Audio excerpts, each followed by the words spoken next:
Jodia qui c'est lundi 19 mai, titre leçon que nous avons étudié, c'est Sur la montagne de Sion.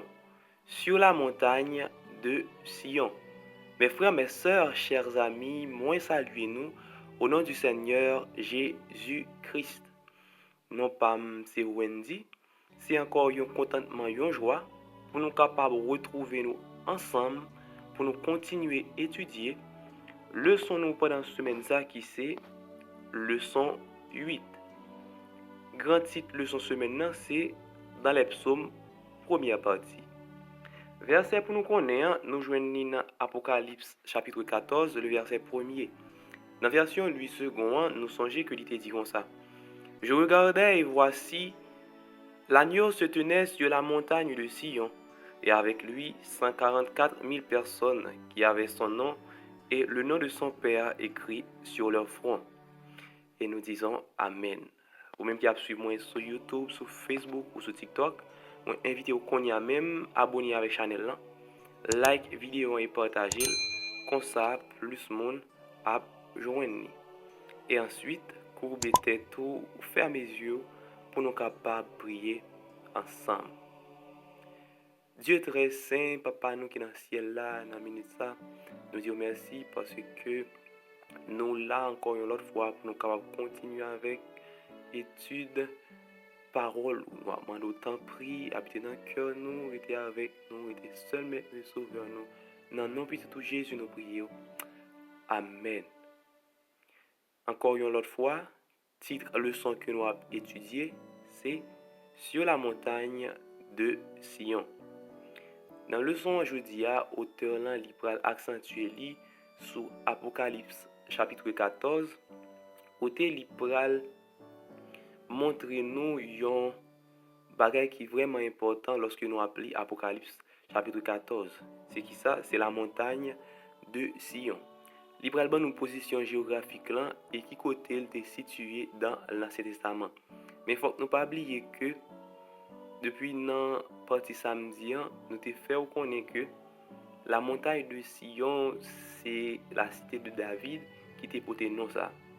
On nous lit qui sa auteur là, il dit la montagne de Sion originale se situait juste à l'ouest de l'ancienne ville de Jérusalem et était considérée comme le siège du trône de Dieu ou de sa présence parmi son peuple. Avec le temps, le mont du temple situé sur le mont Morija fut également identifié à la montagne de Sion.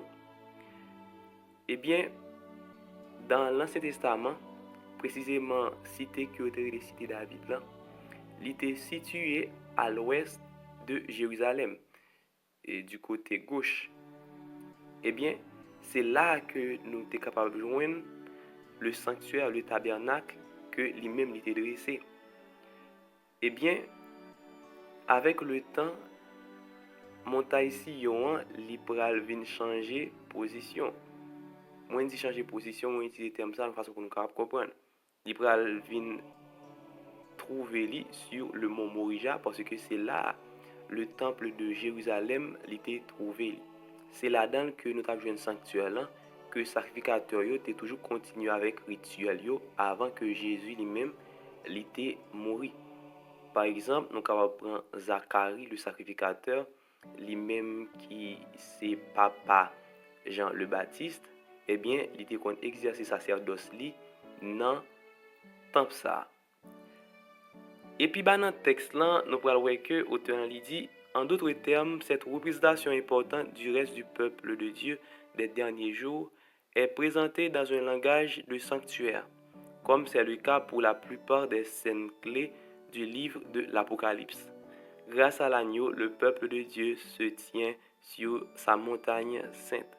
Eh bien, auteur dans le livre fait nous comprendre que puisque le peuple bon Dieu a trouvé sous une montagne, eh bien, nous sommes capables de faire allusion avec un sanctuaire parce que c'est toujours sous colline ou sinon sous un côté élevé, il y a toujours placé tabernacle bon Dieu.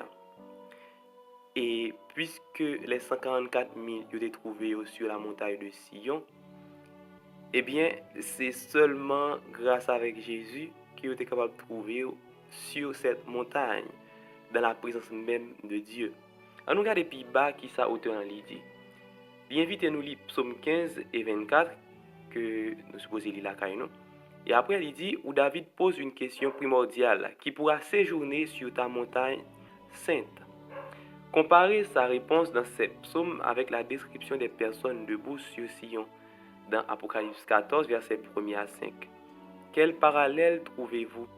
Comment rejoindre ce groupe? Quelle est la signification du fait que le nom du Père soit inscrit sur leur front? Apocalypse 14, verset 1er. Eh bien, nous sommes capables de voir dans la partie ça que le peuple de Dieu qui était trouvé sur la montagne de Sion,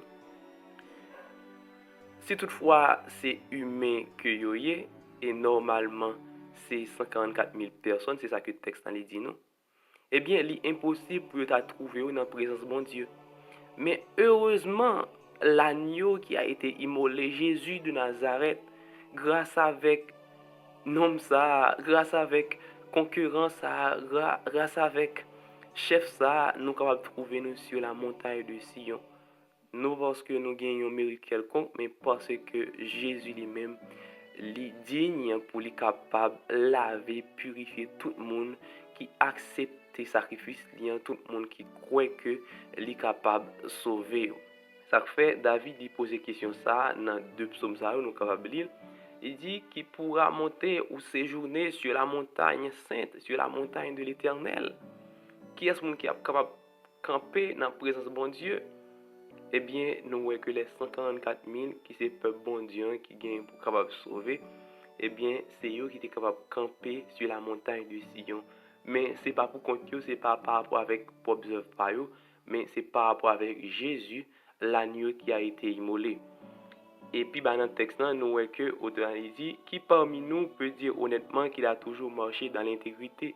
C'est caractéristique que David était bail pour monde qui est capable d'être dans la présence de bon Dieu, ou qu'il a toujours parlé selon la vérité de son cœur. Psaume 15, verset 2.